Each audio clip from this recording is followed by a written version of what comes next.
नमस्कार महाशिवरात्रि उपलक्षे आपण समस्त को अनेक अनेक शुभेच्छा और शुभकामना। आज आम करवा महाशिवरात्रि स्पेशल पालुओ पणा पालुओ जरा बा आपण मैंने या पालुओ सरबत कि पालुओ लस्सी कहींपारे। कौन सी अपास हो व्रत हो बा आपण मैंने या खरारू आसिकी गरम दिन में भी या करके पी पारे। पूरा गोटे ग्लास पीदेले मन पूरा शांति हो। आशा करी आज रेसिपी आपण मानक पसंद आसो। जदि मो वीडियो पसंद आसे लाइक करेंगे शेयर करेंगे और प्लीज मो चैनल को सब्सक्राइब करने। ताले चलतु आरंभ करिबा। एठी हमें प्रथमे पालुओ नबा। मुझे 100 ग्राम पालुओ नहीं आपण मैंने अनुसार पालुओ कम बेसी करें। आगे आम कौन करवा प्रथमे पालुओ को पानी देकी ताकू बतरे नहीं जावा।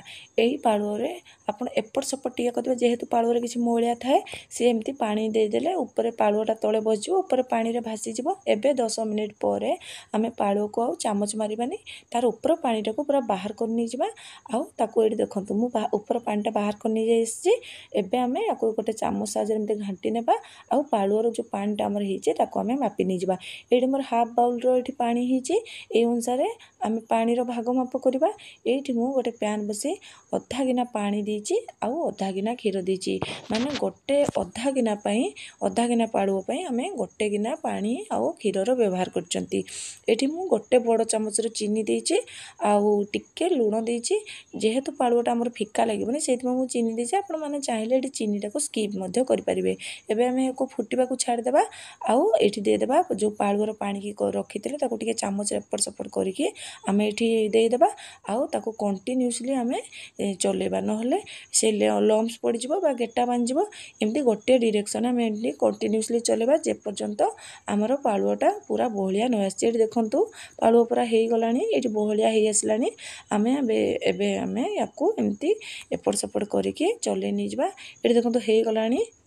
एमती पूरा गोटे जगार जिते बेलू पूरा एकाठी हो तेबे आपण मैंने जानवे जेटा हो गला। आम ताको सांगे सांग गोटे एमती प्लेट को बाहर कर नहीं जावा। आपण मान पाखे जो भी प्लेट थी आप सांगे सांगे एमती बाहर कर नहीं जाए। आ कौन से चामच बा एमती स्पाचुला साहाय्य आप एमती खेले नहीं जाए। ये देखंतु मु भल भाव आपको एपट सपट करके खेले नहीं जाइए जेमती आमर पूरा सामान हो। एमती खेले नहीं जाई सारा पर आमे कौन करबा ना सांगे सांग या ऊपर आमे दे देबा बरफर पानी। एठी मु किछि अल्प टिके पानी रे किछि बरफ खंड को दे देइतिली। आ से पूरा पूरी ठंडा है जे आमे पानी को आमे सांगे सांग दे देबा। एही प्रोसेस को आपण सांगे सांग ही जल्दी जल्दी करिवे नले पालुओ बसी जिवो। आउ पालुओटा जेतल को पूरा बसी जाई सारिबो ताको मु एमती छोट छोट खंड रे काटी नहीं जाइछि। आपण चाहे आउरी भी छोट खंड करि परिवे। एठी देखंतु एबे आमे कौन करबा ना जो पालुओ खंड ता ऊपर देबा आमे कौन दही। एठी मु 100 रु 150 ग्राम रो दही नीचे आउ 100 ग्राम रो छेना नीचे। एठी मु हाफ लीटर क्षीर को छिड़े किना एठी छेना 100 ग्राम रो हेची। याको आमे हाथ रे एमती टिके मैश करके दे दिबा। जेहेतु छेनाटा बसी जाइतिला मु एमती मैश करके दे देइची। आउ गोटे मीडियम साइज रो एप्पल को एमती चॉप करके देइची। आ किछि अंगूर को देइची। आउ गोटे कदली को मुझे काटिकी देइछि। आपण माने चाहिले कदली को चकटिकी मध्य दे परिबे। आ गोटे छोट फाळ नडिया को करिकी देइछि। आउ अल्प टिके गोलमरिचर गुंड। एठी गोलमरिच गुंडटा स्किप करिवेनी। गोलमरिच गुंड देले बहुत बढ़िया टेस्ट आसते बास्ना भी आसते। आउ हाफ बाउल रो देइछि मु एठी चीनी। आपण चाहिले एठी मिश्री दे परिबे। आउ आपण केमती केते मिठा खाउछन से अनुसार आपण चीनी को कम बेसी मध्य करि परिबे। आ एठी किछि बरफ खंड देबा।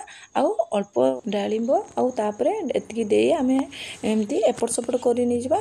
आपण चाहिले हाथ रे मधे एठी चकटी परिबे। एठी देखंतु हमर रेडी हो गला आजिर पालुओ लस्सी। आमे एठी सर्व कर नि जिबा। मु एठी किछि डालिंब आउ किछि काजू आउ चेरी रे सजे नि जे आपण को मन पसंद अनुसार आपण कोनोसी भी ड्राई नट्स आपण एठी आपण को मन पसंद अनुसार आपण एठी सजे परिबे।